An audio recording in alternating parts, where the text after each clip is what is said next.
হামজা চৌধুরী গোল করবেন, হামজা চৌধুরী ডিফেন্সও করবেন, হামজা চৌধুরীকে স্ট্রাইকেও খেলতে হবে। শুধুমাত্র এখন গোলকিপিংটা করাই হয়তো বাদ রাখছেন হামজা চৌধুরী। পরবর্তী ম্যাচে হয়তো তাকে সেটাও করতে হবে, কারণ আমাদের প্রত্যেকটা ডিপার্টমেন্ট যেভাবে ফেল করতেছে, সেটা ছাড়া মনে হচ্ছে না আর কোনো উপায় আছে। গোলকিপার মিতুল মার্মা থেকে শুরু করে আমাদের অ্যাটাক এবং ডিফেন্স তিনটা ডিপার্টমেন্টেই সমস্যা।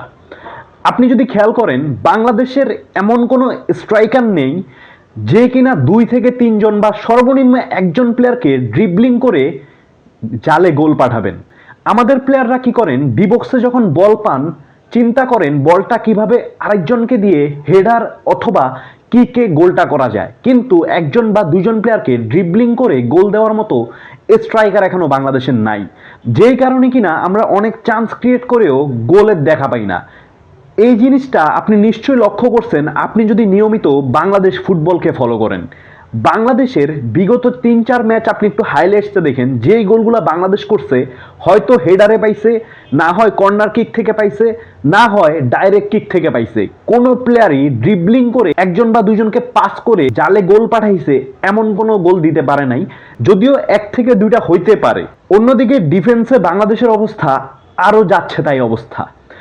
বাংলাদেশের ডিফেন্সটা কোনো মতে সামলে নিচ্ছেন হয়তো হামজা চৌধুরী, কিন্তু এক হামজা বাদে এই ডিফেন্স লাইনে যারা আছেন তারা কোনো মতেই ডিফেন্স লাইনে থাকার যোগ্য না। আপনি যদি খেয়াল করেন কালকে কিভাবে বাংলাদেশ গোলগুলো হজম করছে, যখনই নেপাল আক্রমণ করছে আমাদের ডিফেন্স লাইন যেন একদম ভেঙে চুরে চুরমার হয়ে যাচ্ছিল। যখনই নেপাল আক্রমণ চালাচ্ছিল এবং আমাদের ডিবক্সে ঢুকে যাচ্ছিল, আমাদের ডিফেন্ডারদের থেকে আপনারা কি ধরনের পারফর্ম দেখেছেন? কারো পায়ের নিচ দিয়ে বল চলে যাচ্ছে, কেউ ঠিক মতো রিসিভ করতে পারতেছে না, বলটা কিভাবে ক্লিয়ারেন্স করতে হয় ঠিক মতো তা পারতেছে না। মনে হচ্ছিল যে আন্দাগুন্দা শুট মারার চেষ্টা করতেছে, বল আসলেই তাকে এখানে কিক করার চেষ্টা করতেছে। অথচ আপনি যদি হামজা চৌধুরীর ডিফেন্স দেখেন, কিভাবে ডিফেন্স করতে হয় তা কিন্তু হামজা চৌধুরী খুব ভালোভাবেই দেখাচ্ছেন। আসলে দোষটা এখানে আমাদের প্লেয়ারদের না, এই হামজা চৌধুরী, শামিদ সোম এবং অন্যান্য যারা আছেন, জামাল ভুঁইয়া, তারা আমাদেরকে যে ধরনের ফুটবল দেখাচ্ছেন আমরা আমাদের অন্য প্লেয়ারদের থেকে সেই ধরনের পারফরমেন্স আসলে পাচ্ছি না।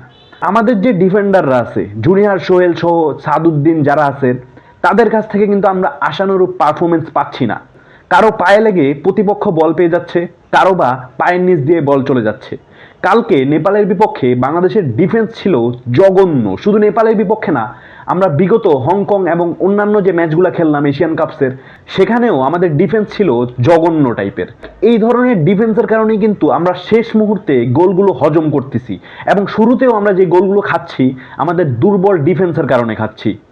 ঘুরে ফিরে বাংলাদেশের 3 ডিপার্টমেন্টেই কিছু প্লেয়ার বারবার ফেল করতেছে, কিন্তু কোনো অজানা কারণে তারা কিন্তু স্কোয়াডেই থাকছেন ম্যাচের পর ম্যাচ, এবং এই কারণেই মূলত অনেক ফ্যান্সরা কাবরেরার উপর অনেকটাই বিরক্ত। এর কারণ হচ্ছে বাংলাদেশ বর্তমানে যে ধরনের ফুটবল খেলতেছে সেই ধরনের ফুটবলের সাথে আসলে তারা খাপ খাইয়ে সেভাবে খেলতে পারতেছে না, যার কারণে কিছু ইন্ডিভিজুয়াল প্লেয়ারদেরকে ফ্যান্সরা আর দলে দেখতে যাচ্ছে না।